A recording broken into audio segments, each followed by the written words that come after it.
What is up, guys? Welcome back to the channel. Guys, we finna be learning about the Sweden Special Forces, Sweden military. I did contact somebody who was like, hey, where can I find some, videos about the Swedish military and stuff like that? And they point me toward the FTD Facts has. Y'all know that's like the first place I started learning about Sweden was FTD Facts. Then you guys start giving me some other videos and stuff as well. So, but we finna check this out, see what it's about. They got a couple of these. So, this the first one I thought would be interesting. I try to find the oldest one and kind of work my way up to now type of thing. But we'll see. But before we get into this, guys, y'all make sure y'all follow me on social media, Instagram, Twitter. I do have a Patreon where I do movie reactions, TV shows and stuff. I have a P.O. box if you would like to send me something. Shout out to my Patreons, Darian, Neil, Mystic One, Alexander, and Alex. I appreciate you guys. Still appreciate you guys even here just watching and sending me recommendations. I feel that support as well. But let's check out these FTD facts. And y'all let me know if it's fact or cap.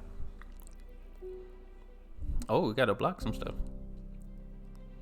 Keeping in tradition of our military videos, today we dive into further understanding the military of Sweden. And although Sweden may be a very neutral country, while occasionally on the lending a edge. helping hand in joint operations around the world, specifically in peacekeeping, the Swedish armed forces do understand the importance of a diverse specialization within its military. And as the world progresses to combat new technologies and enemies, Sweden has grown to adopt against these. And with that in mind, we take a look at the Special Forces of Sweden and find out who these great and amazing soldiers are. Good afternoon, guys and girls. My name is Dave Wapple, and welcome to FTD Facts, a channel where I look at people, cultures, and places from all around the world.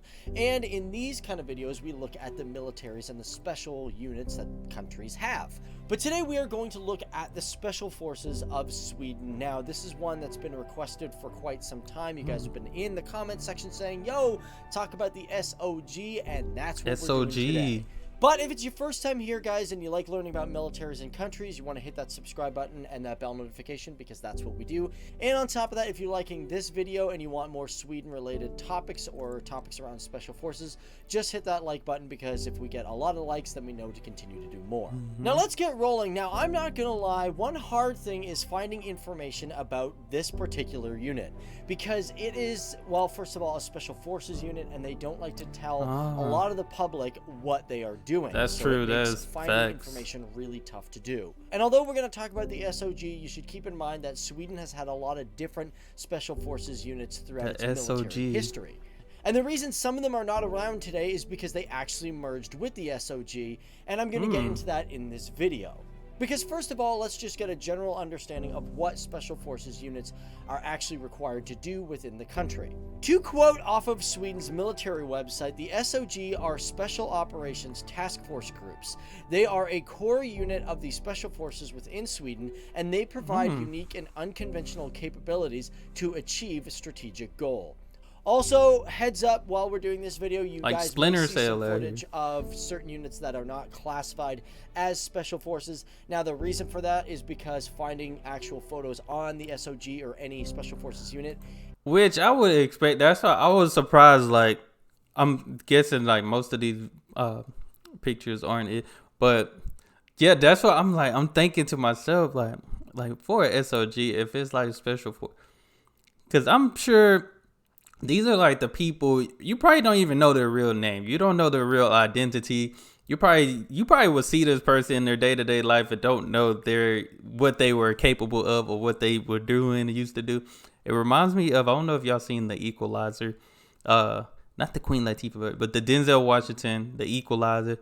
Dude was just a normal guy. You would think he was working like at Home Depot, but come to find out he was like a special type of Asian type of person. You know what I'm saying? So like, you just never know who you're amongst. That's the craziest thing to think about.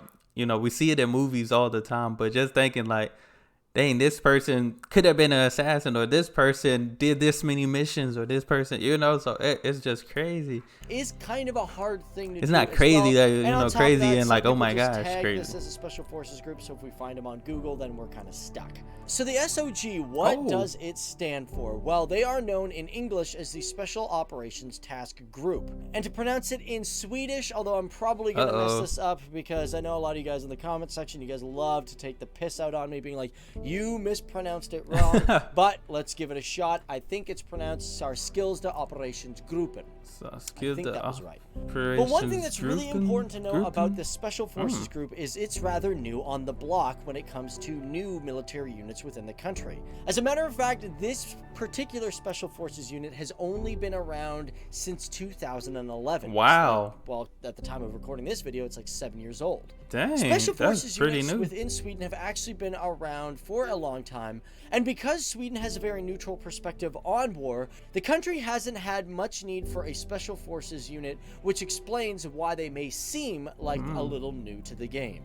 Now, the reason this group was formed in 2011 was very similar to how Dutch Special Forces groups were formed. They were actually merged from two different units into one major unit. Now, these two groups were firstly the Special Protection Group, also known as the SSG, or Särskilda Operationsgruppen, and secondly, the Special Reconnaissance Group, known as the SIG, or Särskilda Inhämtningsgruppen. And in order for us to understand how the SOG works, we got to look at the history of these two particular units. Looking at the SSG first, this particular group became active in 1994. And although the actual number of troops is classified, they do estimate that at its height, there was anywhere between 60 to 80 actual soldiers or Special Forces units. And of course, within this group, See, I didn't know when it came, like, all the information is like, you're never gonna know type of thing. But just having 60 to 80, which isn't bad, it isn't bad.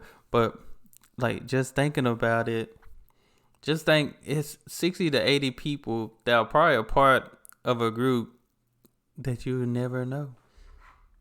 That's interesting. All the soldiers were in their early 30s.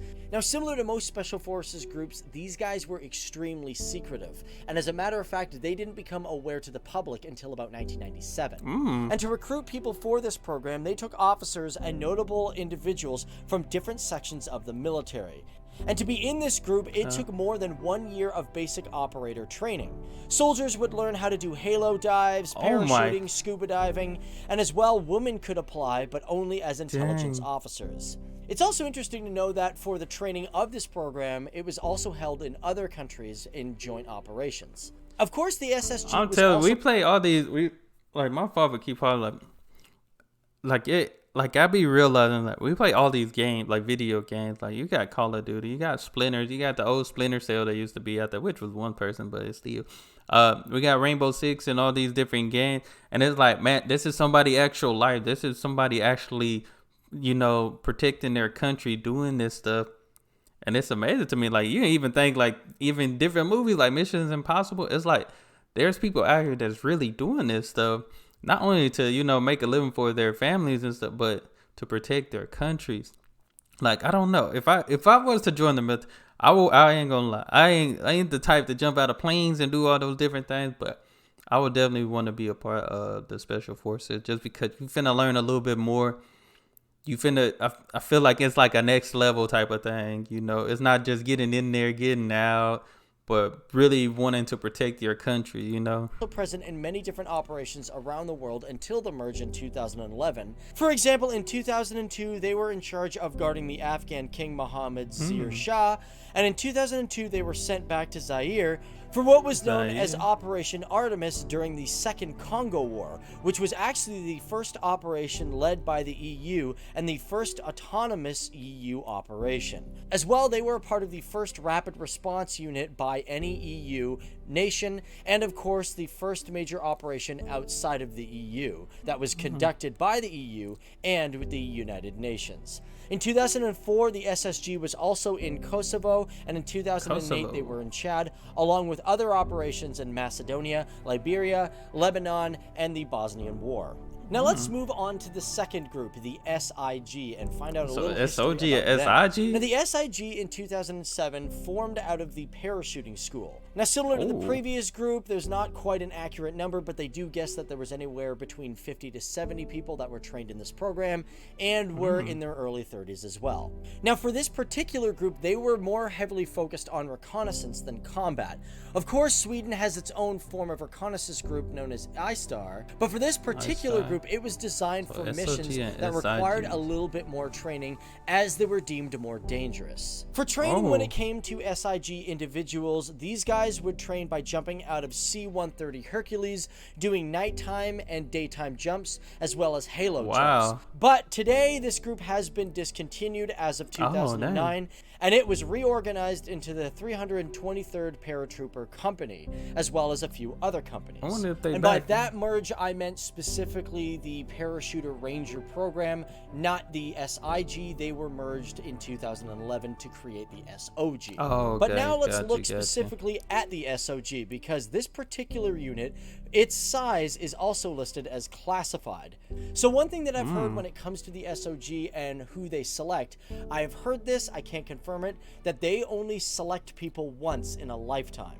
And it pretty much means that if you don't make the team, you are never allowed to get into it, unless, of course, there is some really, really good reasons. And to dive further into the training of the SOG, for about 6 months before individuals have their major test, they get analyzed by officials and told where they need to improve on. And during the selection process, it takes about 2 weeks, where actually 1 whole week you are gone on an entire field exercise. And of course, if these individuals are chosen to move forward into special operations training, they then qualify for a basic operator course, which takes approximately 12 months to finish. As for the, I guess you wouldn't have no choice, especially if you're good at what you're doing. They're like, hey, we want to select you for this. Come do this training. That would be tough. Sometimes, like, being great at something, it's a blessing and a curse, man. I'm telling you. But it's at the end of the day, it's like sometimes you can't help but being good. But getting selected for this, I don't know. I don't know if they actually have a choice in this and saying, nah, I don't want to do it. But I would think somebody in the military, they will take it as an honor that they got selected to possibly be with the special forces or possibly be at a higher rank or different thing like that. You know, I'm an outsider, so I can't say, oh no, I wouldn't.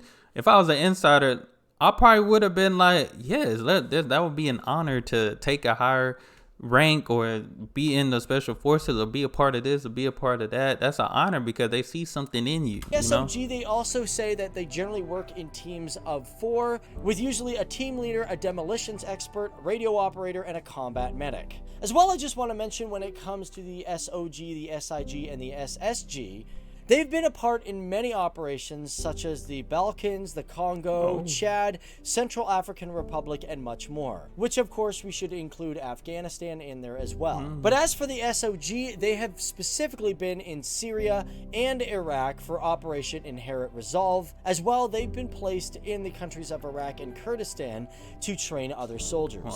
And for all these groups, no matter where they've come from or whether they've merged into the new group known as the SOG, part of the training? Their garrison and headquarters have always been located in Carlsberg, Sweden. So there you have it. That is a look at the Special Forces of Sweden. Of course, we've missed some major facts. And like I said, guys, if you know some facts that we got wrong or we've got some facts that we could expand on, be sure to put it down there in the comment section below, because here on FTD Facts, we like to continue learning even after we've done a video. It's the best thing about having this great community. But other than that, guys, my name is Dave Walpole, and I just want to thank you guys for tuning in and learning about these particular awesome forces. I really love doing our military videos because it's just really cool to expand our minds about the militaries. Also, keep in mind, if you haven't done it already, hit that subscribe button. And, of course, don't forget to give the like button if you guys are liking this video and you want more Sweden content or you want more military content. Other than that, we'll see you in the next one. Because today, you and I learned about the Special Forces of Sweden, a force that has had a history since at least the 1950s, being a part of a military that has been around for years, despite its peaceful position. These are the soldiers of the Sweden Special Forces, the men and the women who go a little farther to put their lives on the line for the safety of the loved ones, their homes, and most importantly, their culture. Nice, nice. No, yeah, I started thinking about uh just military, learning different militaries and stuff. Cause I was speaking to my sister. I have a sister. She's stationed in like somewhere in Southeast Asia. I want to say she's somewhere in Asia, which I'm like, wow, cause I think this is like her second or third time being being stationed in a whole nother country. So that's why I was like, let me learn about some militaries out here in the different world, in the different countries and stuff like that as well, just to see like, I mean, some different processes and stuff, but other than that, like different countries that they will have to be stationed at and different things like that. So, but yeah, I think that was pretty interesting, very interesting to see. But yeah, like I said, there's people out here. You just never know. You never know. And I can't. Särskilda Operation Gruppen. Yeah, I probably butchered that for sure. But this was cool to see. Definitely gonna check out more. If y'all have some other videos y'all like me to check out on this, let me know. But they do got a couple of more with FTD facts that I do want to check out. And I know this was just like the special forces. I mean, I know there's way more when it comes to the military and stuff like that. But this was still good. This was still some good stuff right here. But y'all make sure y'all can follow me on Instagram, Twitter, Patreon if you like to support your boy. If you like to send me something, P.O. Box. Shout out to my Patreons, Darian Neal, Mystic One, Alexander, and Alex. But that's all I have, guys. Y'all be blessed, be the best, and be you. I'm out.